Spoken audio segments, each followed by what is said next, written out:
Bien-aimés dans le Seigneur, permettez-moi de commencer cette année par les civilités d'usage en vous souhaitant une bonne et heureuse année 2025.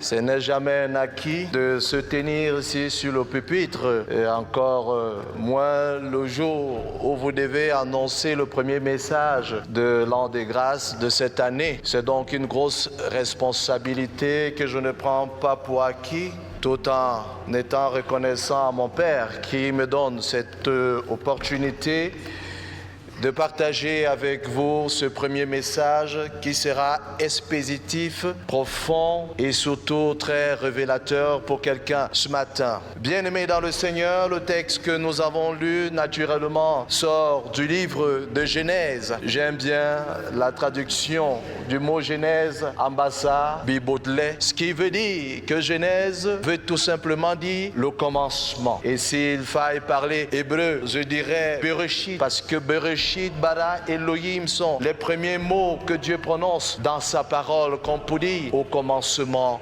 Dieu. Il était donc de bon ton de commencer cette année justement par ce livre symbolique de commencement pour tirer le nectar de la révélation que Dieu a préparée pour nous ce matin. C'est donc l'histoire d'Abraham à qui Dieu a demandé de sacrifier son fils, son unique, quelque chose pour lequel il ne va pas contester avec Dieu, parce qu'il est également appelé le Père de la foi. Il va obéir à cette parole. Il va donc prendre la responsabilité et se mettre sur le chemin pour aller sacrifier donc son fils. Abraham se trouve face à une équation avec plusieurs éléments et surtout un inconnu. Parce que le texte nous dit à l'entame, à partir du verset 6 que nous avons commencé à lire, le texte nous parle des éléments qui constituent le sacrifice dont Abraham avait besoin. Abraham avait du feu, Abraham avait du bois avec lui. Le texte nous dit même qu'il avait le couteau pour l'holocauste, mais il y avait un inconnu.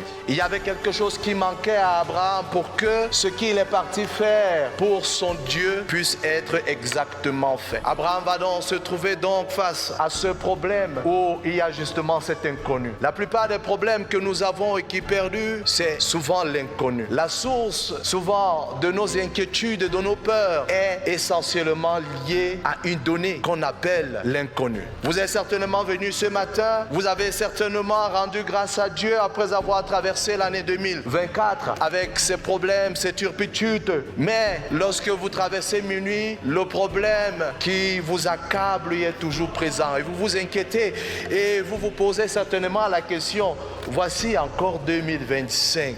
Est-ce que ce problème va perdurer? Cet inconnu doit donc être résolu ce matin au nom de Jésus, afin que 2025 soit ton année, une année où le Seigneur lui-même se pourvoit comme la solution idoine à ta préoccupation.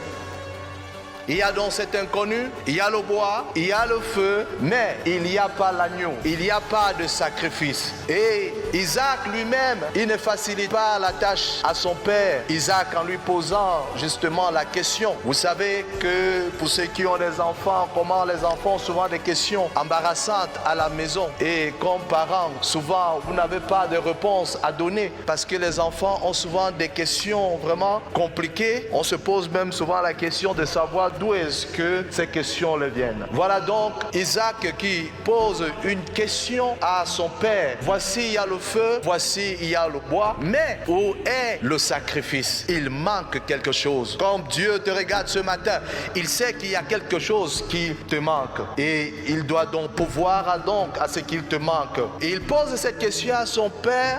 Et son père, donc, étant donc le père de la foi, va naturellement donner une réponse de foi. La première révélation que je voudrais partager avec vous, quel qu'en soit le problème, quelle qu'en soit la situation par laquelle vous traversez, la réponse à ce problème, c'est une réponse de foi. Même si vous n'avez pas des éléments pour apporter la solution, vous devez répondre par la foi. Abraham est conscient qu'il n'a pas de sacrifice avec lui, mais Abraham prend quand même la route. C'est donc face à la question d'Isaac à Abraham et la réponse qui est donnée que je vous propose justement ce thème. Dieu se pourvoira lui-même de l'Holocauste. C'est la réponse que Abraham donne à son fils Isaac. Et pour nous et pour ce matin, bien-aimés dans le Seigneur, gardons ce thème qui devra entrer dans l'histoire de notre paroisse, le thème « Dieu se pourvoira lui-même pour toi en 2025 ». Qu'est-ce qui manque à ta vie? C'est justement ce qui manque à ta vie que Dieu voudrait combler. Il y a une équation que je voudrais vous proposer qui ressort d'une énigme. Un homme, avant de mourir, a laissé un héritage à ses 3 enfants. Et l'héritage qu'il laisse à ses 3 enfants, c'est 17 moutons. Il donne les consignes pour partager l'héritage. Il dit que le premier fils aura les 1/2 du troupeau qu'il laisse. Le deuxième fils aura le 1/3 du troupeau qu'il laisse. Le troisième aura le 1/9 de ce troupeau. Alors les enfants vont rester avec cet héritage pendant plusieurs années, ne sachant pas comment partager cet héritage, parce que vous convenez avec moi que lorsque vous faites la moitié de 17, il y a des virgules.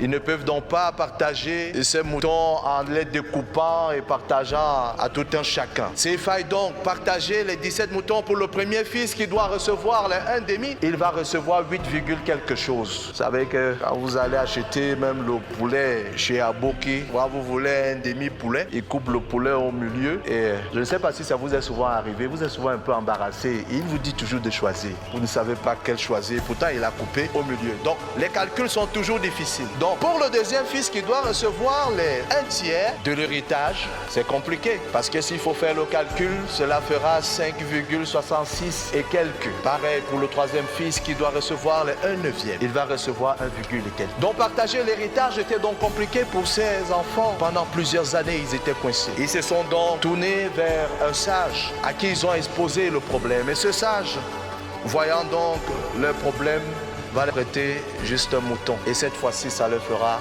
18 moutons. Ils vont donc aller partager l'héritage. Et comme les consignes du père étaient claires que le premier devait avoir les 1/2 de l'héritage, si vous faites avec moi 18 divisé par 2, ça fait combien? Ça fait 9. Ça veut dire que le premier avait eu 9 moutons. Le deuxième était censé avoir les 1/3. Si vous divisez 18 moutons par 3, ça fait combien de moutons? Ça fait 6. Le troisième doit avoir les 1/9 de l'héritage. Lorsqu'on divise 18 par 9, ça fait combien? Ça fait 2. Si vous avez fait le calcul avec moi, je voudrais que vous observez un mystère dans les résultats. Le premier a eu combien? 9. Le deuxième a eu 6. Le troisième a eu 2. Et lorsque vous faites l'addition de ces 3, ça fait combien? 9 plus 6, 15. 15 plus, ça fait combien? D'où est parti l'autre mouton? Il restait donc un mouton. Ils sont partis remettre ce mouton à ce sage en lui disant merci.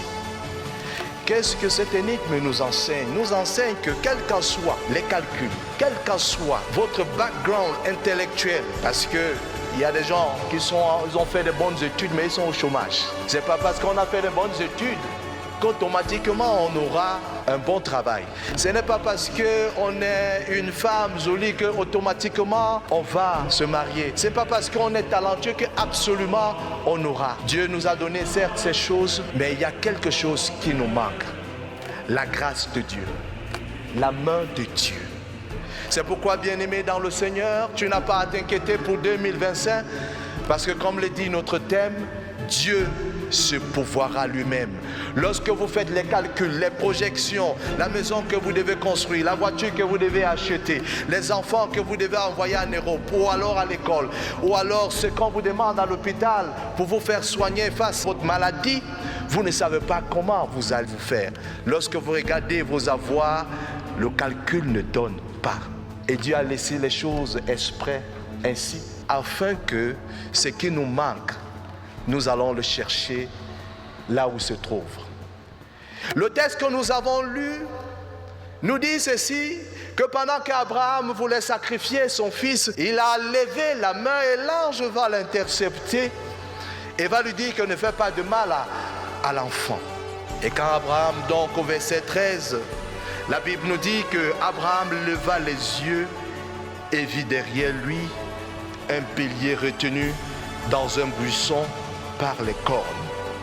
Je ne sais pas si vous comprenez bien ce que je viens de lire, parce que la Bible dit qu'Abraham leva les yeux et il vit derrière lui. C'est comme si je levais les yeux vers le ciel, comme je suis tenu, et au même moment, je vois tous ceux qui sont derrière moi. Plusieurs personnes n'arrivent pas à avancer parce qu'ils se contentent de regarder derrière eux. Ils regardent le passé, ils regardent les problèmes et ils pensent se projeter dans l'avenir en pensant que 2025 ça va marcher. Ça ne marchera pas. La seule façon pour que Dieu résolve les problèmes qui sont derrière toi, c'est qu'il faut que tu lèves les yeux devant. Et c'est ce qu'Abraham avait fait.